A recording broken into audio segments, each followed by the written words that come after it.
तो hello everyone, I welcome you all to our channel. तो जैसा कि आप सब लोग, जैसे कि लास्ट वीडियो में हम लोग बात किया था जामिया मिलिया इस्लामिया को लेकर के कि हॉस्टल एक्सपेंसेस कितने पड़ेंगे, आपको क्या ऑप्शंस चूज करना चाहिए, कि आपके पास कोई अदर ऑप्शंस है या नहीं है, कि आपको पीजी पे जाना चाहिए या क्या आपके पास रूम लेकर के या फ्लैट लेकर के आपको शिफ्ट करना चाहिए। इन द सेम वे इस वीडियो में हम लोग बात करने बैठेंगे दिल्ली यूनिवर्सिटी को लेकर के। दिल्ली यूनिवर्सिटी में हॉस्टल के लिए अगर आप हैं तो आपको हॉस्टल अप्लाई करना चाहिए या नहीं करना चाहिए, क्या उससे बेटर ऑप्शंस आपके पास बाहर में अवेलेबल है या नहीं है, उसके बारे में भी हम लोग बात करेंगे। तो अगर हम बात करें दिल्ली यूनिवर्सिटी के हॉस्टल की, तो अगर आप हॉस्टल के लिए अगर आप अप्लाई करना चाह रहे हो तो आपके हॉस्टल्स की जो टोटल एक्सपेंसेस जो बनते हैं वो आपके अराउंड 28,000 से 30,000 के अराउंड आपके टोटल एक्सपेंसेस पड़ेंगे। ठीक है। इसमें अगर आप सही से अगर आप बैठने बैठो या अगर आप ऐसे समझने बैठो तो आप अगर चाह रहे हो, अगर आप एक्सपेंसेस को टोटल आप समझना चाह रहे हो तो आप ऐसे समझ सकते हो कि आपके जो ओवरऑल एक्सपेंसेस जो आपके बनेंगे हॉस्टल्स में, तो वो आपके टोटल बनेंगे अराउंड 6,000 to 7,000 रुपीज। अगर आप खर्च करते हो, अच्छे तरीके से खाते हो, पीते हो, रहते हो एंड ऑल ऑफ दिस, तो ये सारी चीजें आपको लेकर के आपको 6,000 के अराउंड आपको पड़ेगी। इसमें आपके बाहर के खर्चे खर्चे वगैरह भी इंक्लूडेड हैं। तो ये अभी के लिए आपके ये जो खर्च होंगे ये आपके इतने बैठेंगे। एट द सेम टाइम इसके अलावा भी बहुत सारी चीजें हैं जो आपको जरूरत पड़ सकती है। जैसे आपको हॉस्टल्स में क्या क्या फैसिलिटीज दी जाएगी, तो अगर मैं हॉस्टल्स की बात करूँ तो हॉस्टल्स में आपको वाईफाई प्रोवाइड किया जाएगा। हॉस्टल्स में वाईफाई के अलावा आपको खाने पीने का, कपड़ा धोने का एंड ऑल ये सारी चीजें जो हॉस्टल्स में प्रोवाइड की जाती है वो सारी चीजें आपको प्रोवाइड की जाएंगी। नेक्स्ट हम लोग बात करते हैं पीजी को लेकर के, क्योंकि जो दिल्ली यूनिवर्सिटी है, अगर हम नॉर्थ कैंपस की बात करें या अगर हम बात करें विश्वविद्यालय की या जीटीबी नगर, जो भी उसके आसपास का जो रीजन है जहाँ पे नॉर्थ कैंपस है, वहां पे आपको कितने खर्च बैठेंगे, या अगर आप वहां नहीं रहना चाह रहे हो, कहीं और रहना चाह रहे हो उसके आसपास में, तो वहां आपको कितना खर्च बैठेगा। अगर कोई बॉयज है और वो अगर उस जगह पे रहना चाह रहा है तो उसके लिए जो खर्च बैठेंगे वो 8 to 10,000 रुपीज आपको पड़ेगा। जो एक बॉयज पेइंग गेस्ट अगर लेकर रह रहा है, पीजी लेकर के रह रहा है, तो उसका जो खर्च बैठेगा 8 से 10 हजार रुपए खर्च बैठेंगे। और 2 हजार रुपये आप उसके एक्स्ट्रा मान लो, मतलब कि आपके टोटल जो एक्सपेंसेस जो आपके बैठेंगे 10,000 रुपीज आपके मंथली खर्च बैठेंगे बॉयज के लिए। ऑन द अदर हैंड अगर हम गर्ल्स की बात करें तो गर्ल्स के लिए थोड़ा सा सेफ्टी की बात आ जाती है। लोग सेफ्टी देखते हैं कि हाँ कहाँ हम ज्यादा सेफ्टी से अपनी बच्ची को रख सकते हैं। तो अगर वो जीटीबी नगर के एकदम पास में मेट्रो स्टेशन के पास देख रहे हैं तो उनके जो खर्च बैठते हैं वो 10 से 12 हजार रुपए बैठते हैं। और 2 हजार रुपये आप एक्स्ट्रा खर्च ले लो, जैसे कि अगर आप बाहर में मिल्क ले रहे हो, जूस ले रहे हो या कुछ अदर एक्सपेंसेस, उसमें आपके ये खर्च बैठते हैं। तो ओवरऑल जो आपके खर्च बैठते हैं वो आपके बैठते हैं टोटल गर्ल्स के लिए 12 हजार रुपए, और 2 हजार रुपए आप एक्स्ट्रा मान लो, यानी कि टोटल आपके अराउंड खर्च जो बैठेंगे वो 12 से 14 हजार के करीब बैठेंगे। यानी 10 हजार रुपए आपके रूम रेंट जिसमें खाना पीना वगैरह सब कुछ इंक्लूडेड है, उसके अलावा आपके 2 हजार रुपए एक्स्ट्रा, यानी कि टोटल 12 हजार रुपए से 14 हजार रुपए गर्ल्स के लिए, बॉयज के लिए 10 हजार रुपए से 12 हजार रुपए। इसमें क्या होता है कि जो ये आपके खर्च जो होते हैं इसमें आपको क्या किया जाता है, आपको एक बेड दिया जाता है, उसमें और लोग भी रहते हैं, ऐसा कोई जरूरी नहीं है कि सिर्फ आप ही रहते हो। ठीक है, उसमें एक्स्ट्रा लोग भी रहते हैं। मतलब कि जो आपको पीजी मिलेगा उसमें आपको एक बेड दिया जाएगा, टेबल दिया जाएगा और डिपेंड किया जाएगा कि वाईफाई है, एसी है। हाँ, एक चीज और, जो आपको ये सारी चीजें दी जाती है इसमें आपका बिजली बिल जो है इंक्लूडेड नहीं होता है। मतलब बिजली बिल आपको अलग से पे करना होता है। अगर आप एसी अगर आप रख रहे हो और एसी का अगर आपका बिल अगर आ रहा है 1,000 रुपए, तो आपको अलग से पे करना होगा, उसका इससे कोई रिलेशन नहीं है।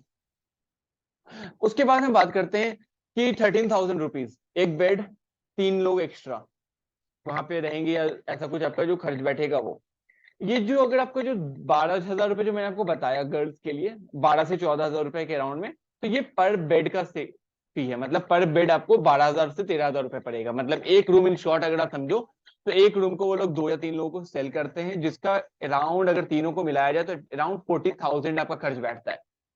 आप इसको कैसे सेव कर सकते हो मैं उस पर भी बात करूंगा कि आप इसको सेव कैसे कर सकते हो। एट द सेम टाइम आपको सिक्योरिटी मनी पे करनी होती है। सिक्योरिटी मनी क्या होती है कि आपको एक मंथ का एक्स्ट्रा आपको पे करना होता है, या आपको 15 डेज का। इसके अलावा जिसके थ्रू आप रूम लेते हो या हॉस्टल लेते हो या पीजी लेते हो, आपको उन्हें 40% to 60% आपको पे करना होता है। मतलब कोई 40% लेता है, कोई 50% लेता है, ऐसा कुछ होता है।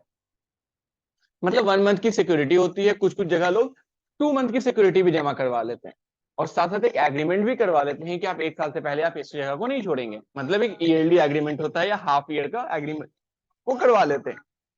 तो इस एग्रीमेंट में भी आपको बिल्कुल नहीं पढ़ना है, क्योंकि अगर आप इस एग्रीमेंट में पढ़ोगे तो ऑटोमेटिकली आपकी चीजें अफेक्ट करेंगी कि आप मतलब वहीं बॉन्ड होके रह जाओगे, आप कोई और जगह खोज नहीं पाओगे एंड उसी जगह आप कंप्लीट अपने आप को सेपरेट कर लोगे। अब बात करते हैं कि इसके अलावा अगर हम पीजी ना रह करके अगर हम रूम लेकर के रहें तो रूम में क्या पड़ेगा। तो अगर आप विश्वविद्यालय पढ़ रहे हो तो विश्वविद्यालय से बहुत सारे लोग क्या करते हैं, या तो जीटीबी में रह लेते हैं या मुखर्जी नगर में रहते हैं, या अगर थोड़ा सा अगर वो सेविंग करना चाहते हैं तो वो क्या करते हैं, वजीराबाद में रहने लगते हैं। वजीराबाद वहीं से बस आपको 5 रुपए या 10 रुपए आपके लगते हैं जीटीबी मेट्रो स्टेशन से, आप वहां जाकर के वजीराबाद में आप वहां रह सकते हो। ब्रिज क्रॉस करके अपोजिट साइड जाना होता है, वहां पे आपको मिल जाती है। वहां का खर्च कितना पड़ता है, तो वहां पे आपको 3 से 4 हजार रुपए में रूम मिल जाता है। तो देखिए आपकी सेविंग बहुत हाई है, मतलब सेविंग बहुत अच्छे अमाउंट का है। ठीक है, तो आप वजीराबाद जाकर के आप वहां पे रह सकते हो, मतलब 3 से 4 हजार रुपए में आपको रूम मिल जा रहा है रहने के लिए, सिंगल रूम आपको मिल जा रहा है। आप उस सिंगल रूम में अपना गद्दा डालो, 400-450 500 रुपए का वो गद्दा पड़ेगा, एंड उस जगह पे आप रहना शुरू कर दो। वहां से जाओ, जाके खाना पीना खाओ एंड ऑल, ये सारी चीजें। उसके अलावा कुछ लोग और भी इसमें अच्छा ऑप्शन यूज करते हैं। वो क्या करते हैं कि वजीराबाद ना जाकर के वो क्या करते हैं, जामिया की साइड आ जाते हैं रहने के लिए, दिल्ली यूनिवर्सिटी के स्टूडेंट। ठीक है, वो क्या करते हैं, तो जामिया के साइड आ जाते हैं या शाहीन बाग के साइड आ जाते हैं। उनसे उनको क्या फायदा हो जाता है कि उनको यहाँ पे 4 हजार रुपए में रूम मिल जाता है, 2 लोग शेयरिंग करके रह लेते हैं, आसानी से सारी चीजें मिल जाती हैं, तो उनके लिए सारी चीजें बहुत ईजी हो जाती है, तो वो लोग यहाँ आके रहते हैं। अब उसके अलावा अगर कोई मुखर्जी नगर में रह रहा है, मुखर्जी नगर वहां पे, तो उसके वहां पे जो खर्च अराउंड बैठेगा वो 7 हजार रुपए पर पर्सन बैठेगा। मतलब अगर आप रूम लेकर बैठ रहे हो तो 7 से 8 हजार रुपए आपको रूम का पड़ेगा। बट भाई वजीराबाद में आप चले जा रहे हो तो 4 हजार रुपए, 5 हजार, 5 हजार रुपए तो हाईएस्ट हो गया, 5 हजार तो पड़ता ही नहीं है, मतलब 3-4 हजार रुपए में आपको रूम मिल जाता है, फर्स्ट क्लास रूम। ठीक है, उसके अलावा अगर आपको मेड रखना है तो मेड रख लो 1000-2000 रुपए का, उसके अलावा अपना खाना का लगाओ। दिल्ली यूनिवर्सिटी के बहुत सारे पीएचडी स्टूडेंट्स वो जाके वजीराबाद में रहते हैं अपने पैसे को सेविंग करने के लिए, क्योंकि उनको पैसा वहां से मिलता रहता है, डेली अलायंस एंड ऑल। तो उनको 45 हजार रुपए और पूरे साल भर के पैसे एक बार में मिल जाते हैं, तो वो लोग उस जगह पे रहते हैं। अब बात करते हैं कि ये जो बच्चे हैं, ये बच्चे आके, जैसे मैंने आपको कहा कि जामिया वगैरह के पास में रहते हैं, तो यहाँ पे उनको चीजें आसानी से मिल जाती है, सारी चीजें सस्ती उनको मिल जाती है। ठीक है, जामिया के पास का रीजन काफी सेफ भी है, एंड आराम से आप 12 बजे तक आप आसानी से घूम सकते हो एंड ऑल, सारी चीजें आपको अवेलेबल रहती है, खाने पीने को लेकर के ईच एंड एवरीथिंग आपको अवेलेबल रहता है, तो ये चीज आपके पास ऑप्शन है। अब आपको क्या चूज करना चाहिए, ये आपके ऊपर डिपेंड करता है कि आपका क्या एक्सपेंसेस है। अगर आप अच्छे रिच फैमिली से हैं तो आप ज्यादा पे करके आप रख सकते हो, अगर आप चाहते हो थोड़ा सा सेविंग करना तो आप जामिया की तरफ भी रख सकते हो, या अगर आप थोड़ा सा वाटर क्वालिटी थोड़ा सा खराब होगा वजीराबाद के साइड का, तो अगर आप चाहो तो आप उस तरफ भी रख सकते हो। ठीक है, तो वाटर क्वालिटी जैसे दिल्ली के हर तरफ हर एरिया में थोड़ी बहुत खराब है, तो उसका तो मतलब ही नहीं बनता। उसके अलावा आप वहाँ पे वाटर आपको जो लगवाना होगा वो आप लगवा सकते हो, उसके अलावा आप कूलर वगैरह जो भी चीज आप चाहते हो वो आप कर सकते हो। तो it's totally depend on you.